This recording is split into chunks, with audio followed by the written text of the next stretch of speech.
Friends ನಮಸ್ತೆ, welcome back to my another mini vlog. ಇವತ್ತಿನ ರಾತ್ರಿ ಊಟಕ್ಕೆ ಸಿಂಪಲ್ ಆಗಿ ಹಾಗೆ ತುಂಬಾನೇ ಟೇಸ್ಟಿ ಆಗಿರುವಂತಹ ಊಟನ ರೆಡಿ ಮಾಡ್ತಾ ಇದ್ದೀನಿ. ನಾನು ಸಾಮಾನ್ಯವಾಗಿ ಅಡುಗೆ ಮಾಡಬೇಕು ಅಂತ ಅಂದರೆ ಪ್ರಿಪ್ರೇಷನ್ ಅಂತೆಲ್ಲ ಏನು ಮಾಡ್ಕೊಂಡಿರೋದಿಲ್ಲ. ಅಡುಗೆ ಮನೆಗೆ ಬರ್ತೀನಿ, ನಂಗೆ ಏನು ತೋಚುತ್ತೋ ಅದೇ ಅಡುಗೆ ಮಾಡಿರ್ತೀನಿ. ಆದರೆ 80% ಮಕ್ಕಳು ಏನು ಕೇಳ್ತಾರೋ ಅದೇ ಅಡುಗೆನ ಮಾಡೋದಕ್ಕೆ ಟ್ರೈ ಮಾಡ್ತೀನಿ.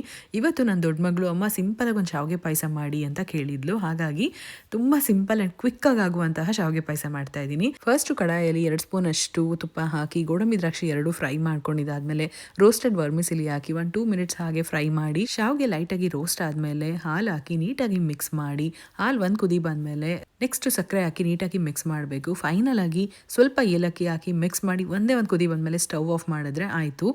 ತುಂಬ ಹೊತ್ತು ಶಾವಿಗೆನ ಬೇಯಿಸಬಾರ್ದು, ತುಂಬ ಹೊತ್ತು ಬೇಯಿಸಿದ್ರೆ ಪಾಯಸ ಗಟ್ಟಿ ಆಗಿಬಿಡುತ್ತೆ. ಹಾಗಾಗಿ ಒಂದು 50% ಕುಕ್ ಆಗಿದ್ರೆ ಸಾಕು. ಆ ಬಿಸಿನಲ್ಲೇ ತುಂಬ ಚೆನ್ನಾಗಿ ಶಾವಿಗೆ ಬೇಯುತ್ತೆ, ತಿನ್ನೋ ಟೈಮಲ್ಲಿ ಕರೆಕ್ಟಾಗಿರುತ್ತೆ. ನಾನಿಲ್ಲಿ ಶಾವಿಗೆ ಪಾಯಸ ಮಾಡೋದಕ್ಕೆ ಮಕ್ಕಳಿಗೆ ಅಂತ ತಂದಿರುವಂತಹ ಲೋ ಫ್ಯಾಟ್ ಮಿಲ್ಕ್ನ ಯೂಸ್ ಮಾಡಿದ್ದೆ. ಹಾಗಾಗಿ ನೀರು ಕೂಡ ಕಮ್ಮಿನೇ ಯೂಸ್ ಮಾಡಿದ್ದೆ.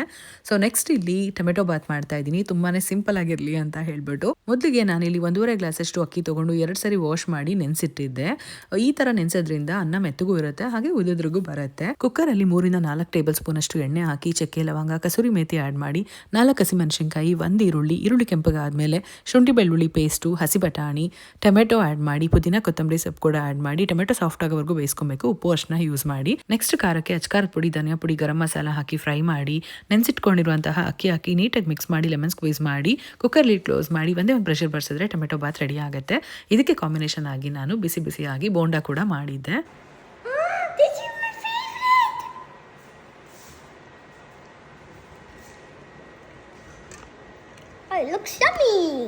ವಾವ್ ಅಮ್ಮ, ಬರೀ ಪಾಯಸ ಕೇಳಿದ್ದಕ್ಕೆ ಇಷ್ಟೆಲ್ಲ ಮಾಡ್ಕೊಟ್ಟಿದ್ದೀರಾ, ಥ್ಯಾಂಕ್ ಯು ಸೋ ಮಚ್ ಅಂತೆಲ್ಲ ಹೇಳ್ತಾ ಇದ್ರು.